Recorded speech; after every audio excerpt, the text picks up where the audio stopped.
बाक्सा जिल्ला सिखि आन्चलिक ब्रह्म धोरोम फोसावदिं आफादा गुरुदेव कालीचरण ब्रह्मनि रुंसारि सान फालिदों।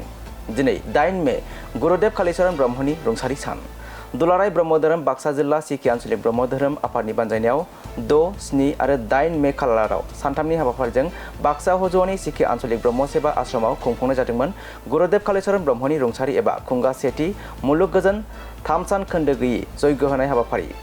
हाबाफारियावनो गाहाय आलासि महरै बाहागो लायो गुरुदेव कालीचरण ब्रह्म ट्रास्टनि आफादगिरि गसाइगाव B.Ed कलेजनि गोरायुं डक्टर अजित बर' बिथाङा गाहाय बुंथिगिरि आलासि महरै बाहागो लाफैयो दुलाराय ब्रह्म धोरोम आफादनि गाहाय नेहाथारि जगत चन्द्र ब्रह्म। लोगोसे बुंथिगिरि आलासि महरै बाहागो लाबावो बाक्सा जिल्ला ब्रह्म धोरोम आफादनि नेहाथारि हरेन्द्र ब्रह्म बिथाङा।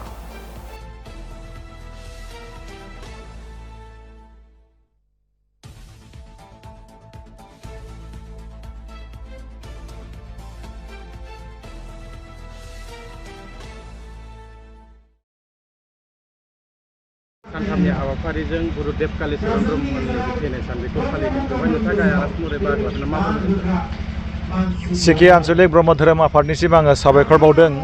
दिनै बिथांमोनहा आंखौ मान होदों गाहाय आलासि महरै। बे मेलाव फैनानै आङो समाजनि मोनफ्रोम बाथ्राखौ बिथिंखौ नोजोर होनानै आङो थुलुंगा होफैदों। रायजो बिथांमोननिफ्राय आङो बोर बिदों आरो बिथांमोनहा आंनो बोर होदों। जोंनि बर' हारिया गोबां सम गोबाव बोसोर पेरालाइज महरै भुगिनांबोदों। जोंनि बर' हारिनि लाइमोन सेंग्रा सिख्लाफोरनियाव जों बयनियावबो गोहो दङ। आखायाव गोहो दं, आथिङाव गोहो दं, खुगायाव गोहो दं। गेलेनो हायो, मोसानो हायो, खामानि मावनो हायो, लेखा फरायनो हायो। नाथाय माबा मोनसे जाहोननि थाखाय जोंनि बे गोहोआ बेंगुरा जाबोदों। दा बे जोंनियाव थानाय गोहोफोरखौ जोङो फोजाखांनांगौ आरो जोंनि बे मोनसे समायना हारिमुखौ जोंनि लाइमोन सेंग्रा सिख्लाफोरनो जोङो गालांगोन। बिथांमोनखौ बेनिखायनो जोङो सांग्रां खालामनो जोङो खामानि मावदों। धोरोम बिथिङाव आथिखालनि लाइमोनफ्रा उन जानानै दासिमबो दङ, मा फोरमायगोन सार? धोरोम होननानै बुङोब्ला जोंनि लाइमोन सेंग्रा सिख्लाफ्रा लाजियो। नाथाय आङो बुंगोन धोरोमा लाजिनायनि नङा। धोरोमाव ओरैबायदि मोनसे फिल'सफि दङ, बे धोरोमखौ नों सिबियोबा नों सासे मोजां लिडार नों जानो हायो, मोजां नों सिटिजेन नों जानो हायो, मोजां फरायसा नों जानो हायो। धोरोमनि बिजोंजों जोंनियाव पेसेन्स लेभेल सहायनाय गोहोआ बारायो, गोसो होनो हानाय कनसेन्ट्रेसन पावारा बारायो। धोरोमनि गेजेरजों गेदेरफोरखौ मान होनाय मोनसे हारिमु बेखौ जों सोलोंनो हायो। उन्दैफोरखौ अननाय, जिब जुनारखौ अननाय, बिफां लाइफांखौ अननाय, बे मोनसे गुनखौ भेलुखौ धोरोमनि गेजेरजों जोङो सोलोंनो हायो। आरो दिनै नोंथांमोननि बे चेनेलनि गेजेरजों आङो बुंगोन जोंनि लाइमोन सेंग्रा सिख्लाफ्रा ओरैबायदि गोहोगोरा जानांसिगौ। जोङो कर्टआव थाङोब्ला जोंनि बर' मानसिखौ जों नुनो मोननांगौ उकिल हिसाबै, अफिसार हिसाबै। मेडिकेलाव थाङोब्ला जोंनि बर' मानसिखौ डक्टर हिसाबै जों नुनो मोननांगौ, अफिसार हिसाबै जों नुनो मोननांगौ।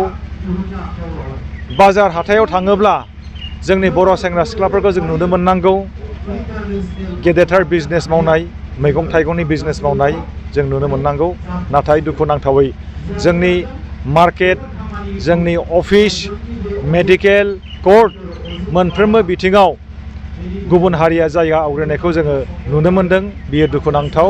आरो आङो बुंगोन लाइमोन सेंग्रा सिख्लाफोरखौ जोंहा बयहाबो फ्रिडम दङ, उदांस्रि दङ। लाइमोन सेंग्रा सिख्लाफ्रा डक्टर जानो हानायनि, अफिसार जानो हानायनि, प्रफेसार जानो हानायनि उदांस्रि दङ। बे उदांस्रिखौ खोमानानै लानो नाङा।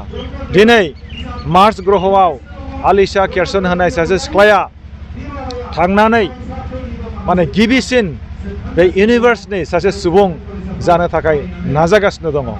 दा मार्स ग्रहआव थाङोब्ला बिथाङा फैफिननो हाया बेयाव, बेखौ बिथाङा मोजाङै मिथिगौ। दा आलिशा केरसनमोन बायदि जि मोनसे स्पिरिट, जि गोसोनि बोलो, बेखौ जोंहा सोलोंनांगौ दङ।